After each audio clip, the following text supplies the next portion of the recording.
Saya nggak menyangka bahwa dipublikasikan.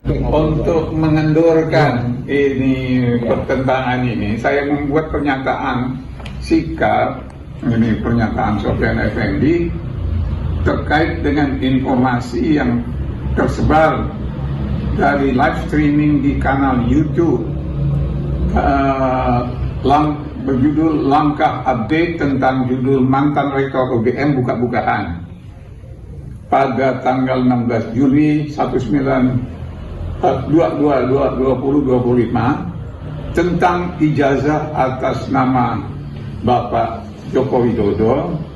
Saya menyatakan bahwa pernyataan Rektor UGM Profesor Dr. Opa Emilia tertanggal 11 Oktober 2022 memang sesuai dengan bukti-bukti yang tersedia di UGM.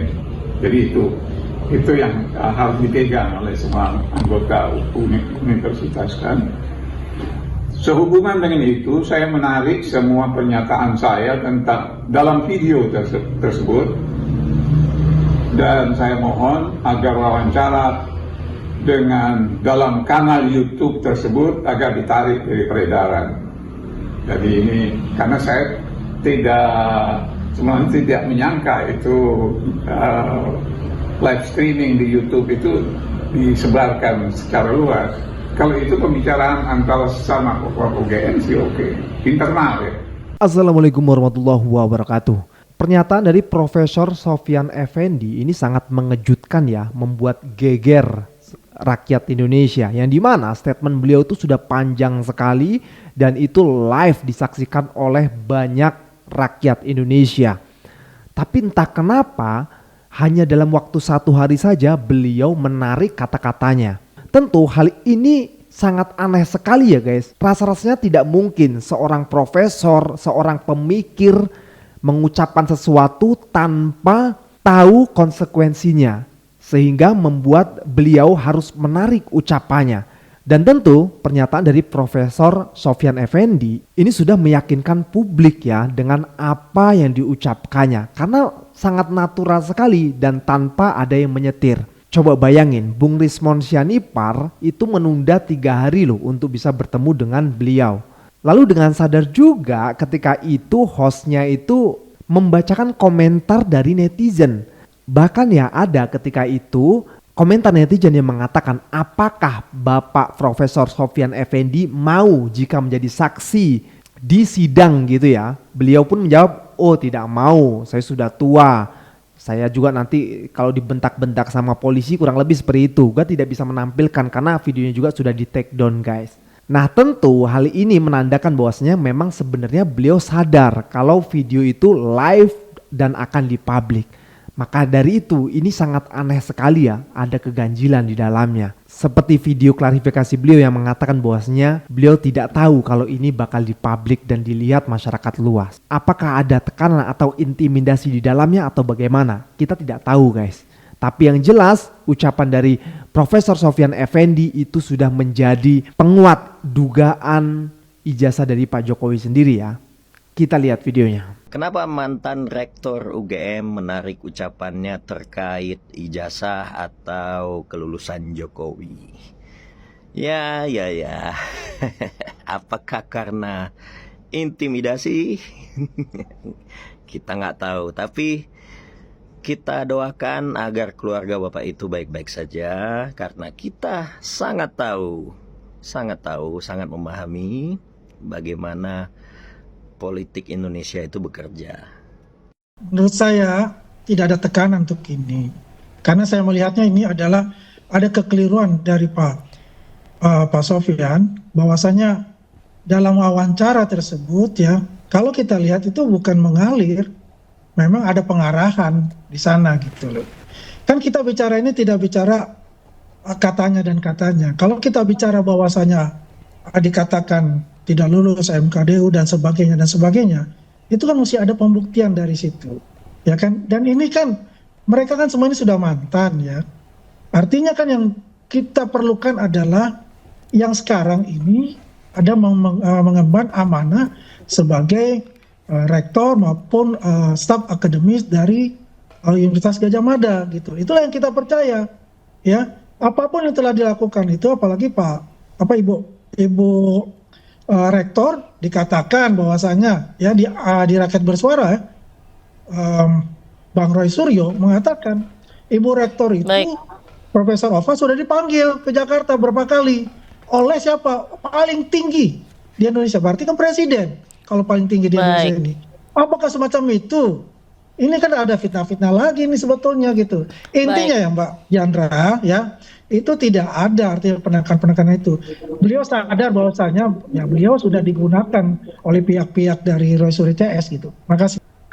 Oh, itu narasi yang liar ya, tuduhan yang tidak berdasar, karena awal terjadinya adalah saya dihubungi oleh salah satu tim di Relagama. Ya, itu pun sudah saya tunda karena kegiatan saya, itu pun sudah saya tunda sampai 3 hari baru saya bisa bertemu dengan Profesor Sofyan Effendi.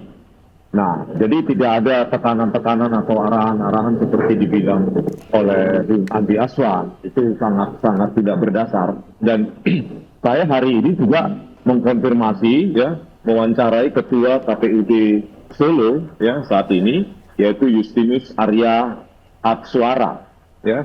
Beliau mengatakan ya hari ini ya mengkonfirmasi bahwa pada tahun 2005 Bung Risman, ya tahun 2005 beliau mengatakan tidak ada berita acara verifikasi dari UGM. Jadi murni bahwa lembar pengesahan ijazah, fotokopi ijazah legalisir yang diajukan sebagai calon wali kota tahun 2005 itu tidak tervalidasi oleh UGM karena tidak ada berita acara verifikasi. Begitu menurut Pak Justinus Arya. Namanya sudah nggak mempan, diancam jadikan tersangka. 12 orang. Sekarang mantan rektor UGM juga diancam akan jadikan tersangka. Anehnya semakin diancam semakin banyak keluar fakta baru yang mengungkap bahwa dugaan jasa palsu itu ternyata mendekati benar. Ya dulu ya reuni dengan teman-temannya itu keanehan, kita ngeh gitu bahwa itu suasana reuni itu memang kelihatan aneh. Masa ingin salaman dengan temannya itu dia nanya namanya dulu, ini siapa nih? Salaman. Ini siapa? Suasana reuni jadi kayak perkenalan sahabat baru itu. Ya di mana-mana reuni itu, apalagi kita berkawan selama 4 atau 5 tahun ya, bersama-sama dalam satu jurusan, satu fakultas, kuliah bareng. Bayang nggak kayak apa akrab kita, apalagi kita pernah naik gunung bareng. Ya sekian lama nggak jumpa, ya tentu suasananya akan akrab sekali. Wel-welan segala macam kayak gitu. Sering kita di angkatan 80 ya, itu kalau kita ketemu dulu teman-teman seangkatan meskipun sudah pisah sekian tahun, itu akrabnya luar biasa. Itu reuni yang dihadiri oleh Pak Jokowi itu setelah kita perhatiin, iya benar-benar itu kelihatan banget rekayasanya gitu, kayak orang baru semua kenal. Kemudian saat Pak Jokowi diminta pidato dan nanam pohon itu Taman UGM, bayangkan dia seorang insinyur kehutanan, acara lingkungan, orang-orang kehutanan yang dibicarakan masalah hutan. Harusnya kan itu mau bidang di hari-hari kan. Tapi apa yang disampaikan pada saat itu janggal banget. Beliau sampaikan, ini ada gerakan menanam pohon 1 juta pohon. Paling berapa yang hidup? 2 ekor. Kata. Nah, kemarin ada lagi daerah menanam 1 miliar pohon. Coba 6 pohon yang hidup. Itu bukan pembicaraan, bukan omongan yang keluar dari seorang insinyur kehutanan. Gak kayak gitu ngomongnya. Aneh banget gitu. Nah sekarang baru kita tahu bahwa itu aneh. Jadi kalau dia benar seorang insinyur kehutanan nggak akan begitu bicaranya. Itu tidak mencerminkan kualifikasi insinyur Itu bos. Publik kan punya interpretasinya sendiri. Hipotesisnya adalah seorang pemikir seperti Profesor Sofyan Effendi, apakah logis mengubah statementnya 180 derajat dalam 1 kali 24 jam? Coba kita pikirkan masing-masing, saudara. Ya. Tetapi masyarakat harus tetap mengapresiasi kepada Profesor Sofyan Effendi karena beginilah Indonesia yang sesungguhnya. Banyak tekanan-tekanan yang sebenarnya tidak muncul di ruang publik tetapi nyata gitu loh. Dan sudah kami rasakan juga ya, saya, Dr. Rosuryo, Dr. Tipa juga merasakannya, bukan hanya psikologis tetapi fisik juga gitu. Itu kan harga yang harus dibayar juga. Tetapi ya, itu kan karena saya masih usia 40-an atau akhir 40-an kan. Nah, bagaimana jika itu saya alami di usia saya mungkin 70-80-an? Itu kan different angle, ya, different perspektif. Jadi jangan kita menilai Profesor Sofyan Effendi dari perspektif kita, ya. Jadi angle usia, angle tekanan psikologis, ya, terhadap tekanan psikologis itu orang berbeda-beda, terutama yang sudah berusia gitu. Jadi janganlah kita cepat mencurigai segala macam. Biarkanlah video itu menjadi sebuah informasi ya dari inner circle UGM ya. Biarkanlah informasi itu menjadi domain publik bahwa ada seorang profesor di UGM yang berani bersuara karena cintanya pada alma maternya yaitu Universitas Gadjah Mada. Semoga ini ya, kita berharap aja bahwa dicabutnya statement para Profesor Sofyan Effendi bukan merupakan sebuah pembungkaman, kita berharap ya. Betul. Bukan merupakan sebuah pembungkaman di Republik ini ya. Bahwa kalau itu terjadi ya kita sangat menyayangkan, prihatin ya, menyayangkan kepada seorang pemikir Profesor Sofyan Effendi yang pernah memimpin UGM selama 6 tahun ya, sejak 2007 saja. Dengan gampang diintimidasi, apalagi kita rakyat jelata.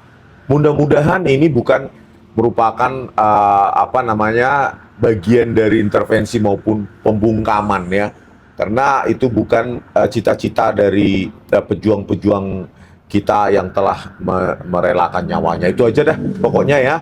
Mudah-mudahan sehat selalu Profesor Sofyan Effendi ya. Kami semua berterima kasih. Sehat juga dengan Ibu. Kami berharap bisa bertemu kembali ya. Mungkin cuma mendiskusikan yang lain juga bisa, Prof, tentang UGM, tentang buku profesor, tentang tulisan-tulisan profesor. Kami berharap Profesor Sofyan Effendi tetap menjadi pemikir bagi Indonesia yang kita cinta ini. Gitu, Bro. Tentu bahaya sekali ya kalau di negara demokrasi tapi ada orang yang mau berbicara terus dibungkam. Nah, tentu hal ini tidak disukai oleh rakyat Indonesia. Tapi di sisi lain, sebagai rakyat juga kita patut curiga gitu loh. Kenapa kok Profesor Sofyan Effendi dalam waktu 1 hari bisa merubah 180 derajat. Sehingga beliau mengatakan bahwasanya perkataan beliau itu tidak benar dan diklarifikasi gitu. Hal ini tidak bisa diterima secara akal logika gitu. Rasa-rasanya tidak mungkin kalau tidak ada sesuatu. Apalagi mendengar ada juga dari pihak Jokowi Lovers yang akan melaporkan beliau. Apa karena itu mungkin beliau merasa menjadi tidak tenang gitulah ya. Apalagi mengingat umur beliau juga yang sudah sepuh. Ya, tapi ya inilah kita hanya bisa menduga ya teman-teman semua. Pada intinya semoga Pak Sofyan Effendi dan juga keluarga sehat selalu, tetap berada di jalur kejujuran, dan untuk rakyat Indonesia kita junjung tinggi kejujuran. Sekian dari gue, Brega Muhammad. Wassalamualaikum warahmatullahi wabarakatuh.